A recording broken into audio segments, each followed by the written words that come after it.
again, everyone. I'm Haley. I don't know about you, but where I'm from, it gets really hot in the summertime. You have to think of different ways to cool down. Oh.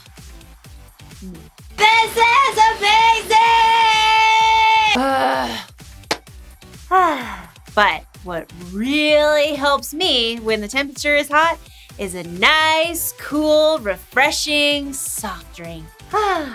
Yes, now we're ready to make waves, because what you do today can change the world around you. Normally, when you think of waves, you think of water, but you can also make waves of love and kindness. And you can make waves by having self-control. Well, I can think of a lot of ways we lose self-control. With food, with video games, with our tempers. Sometimes we want to do something so badly that, we just do it without thinking about the consequences. And the excitement just builds and builds until, I think you know what happens next. We lose control. And a lot of the time we make a big mess. Self-control means keeping the lid on the bottle. In today's story, we'll talk about where we need self-control most of all, with our words. I better put this somewhere safe. The Bible. It's 66 books of history, stories, letters, and poetry that fit together to form God's one big story. The epic adventure of how He created us and loves us so much that He made a way to rescue us. As we travel through the Bible, from Genesis to Revelation, we discover people who met God and found their lives changed forever. Inspired by the book of James, chapter 3, verses 1 through 6. The book of James in the New Testament was most likely written by, you guessed it, James. But this James wasn't just a close friend or follower of Jesus. James was actually Jesus's brother. Okay, can you imagine growing up with Jesus as your brother? He and James might have wrestled or played ball or thought of inventions just like any other brothers. But eventually, James also came to believe that Jesus is God's son, the one sent to save the entire world. Mind blown. I, James, am writing this letter. I serve God and the Lord Jesus Christ. Okay, think about it seriously. What would it take for you to even consider that your brother was the Savior of the world? James saw that the power of God's Spirit was with Jesus, and James himself experienced that same power when Jesus returned to heaven. In his letter to a group of Jesus followers, James shares some practical wisdom. He makes it clear that if you believe in Jesus and rely on the power of God's Spirit, then your life should look like it. My brothers and sisters, most of you shouldn't become teachers. That's because you know that those of us who teach will be held more accountable. All of us get tripped up in many ways. Suppose someone is never wrong in what they say, then they are perfect. They're able to keep their whole body under control. James wrote that one of the toughest things you'll ever have to control in life is you. The things you do, and especially the things you say, make a big difference in the world around you. And just like Jesus used stories, James painted some pretty amazing word pictures to help us understand.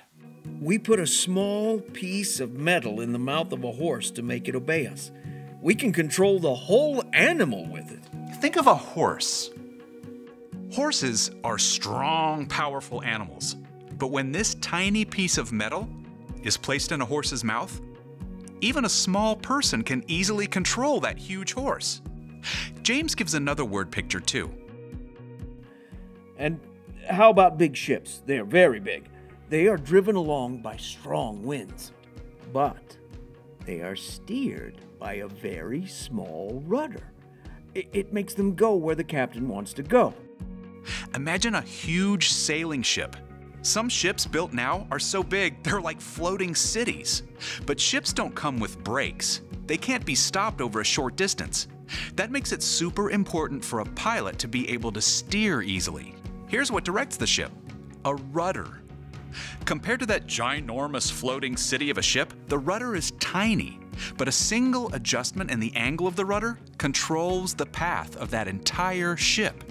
Not too long ago, there was this huge container ship called the Ever Given that was traveling through the very narrow Suez Canal. Well, the winds were really high, and the pilot just lost control. The rudder of that ship didn't do its job, and that huge container ship wedged tight. The canal was blocked for 6 days. Hundreds of ships were stuck behind it and couldn't pass. Shipping around the whole world was backed up. All of that could have been prevented if the pilot had controlled the ship's rudder. Which brings us back to this. In the same way, the tongue is a small part of a person's body, but it talks big. Everything that comes out of your mouth and the words that you write or type can change the direction of your day, your week, your entire life. Maybe your best friend makes you mad and a really mean insult pops into your head. If you let that fall out of your mouth, it could just ruin the day for both of you and even destroy your entire friendship. James gives us one more word picture to illustrate how important it is to control what we say. Think about how a small spark can set a big forest on fire. The tongue is also a fire.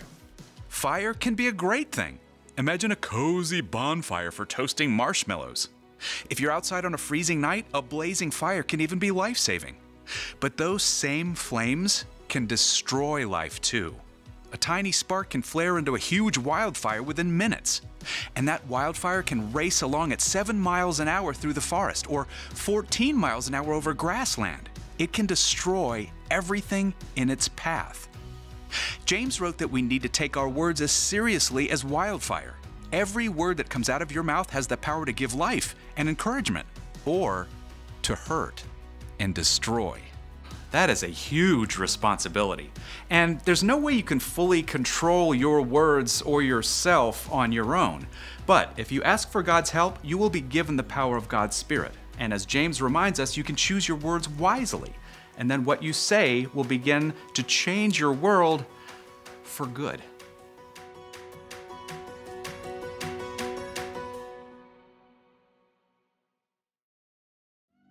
James compared our tongues, or our words, to the rudder of a ship and the bit of a horse. Small things that can make a big impact. And it's true. Think about it.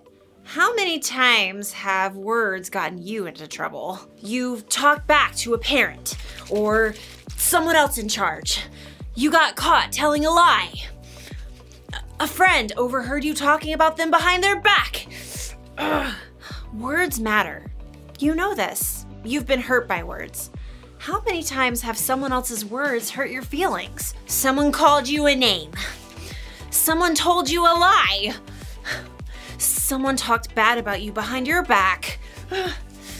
Sometimes we're tempted to say things even though we know they're things we'll regret. The pressure just builds and builds and builds and... But wait, words can be good too. How many times has a compliment made you feel better? Or braver? Or more confident? How many times have you heard words of wisdom that helped you make a wise choice? Words are powerful, sure, but they don't always make a mess. They can make things better. But how? James went on to write that no one can tame the tongue. No one. Not you, not me. No human being can control their words. That's why we need help from the Holy Spirit. When you put your trust in Jesus, God gives you the Holy Spirit. The Holy Spirit can help us cool down. Here's the one thing to remember today. God gives you the power to have self-control. So, when the pressure's building and you feel like saying something you know you'll regret later, just stop and think. You can keep the lid on the bottle. With God's help, you can tame your tongue and control your words. Then you can sit back and enjoy a nice, cool, refreshing soft drink. I think I'll open this one instead. Have a great summer!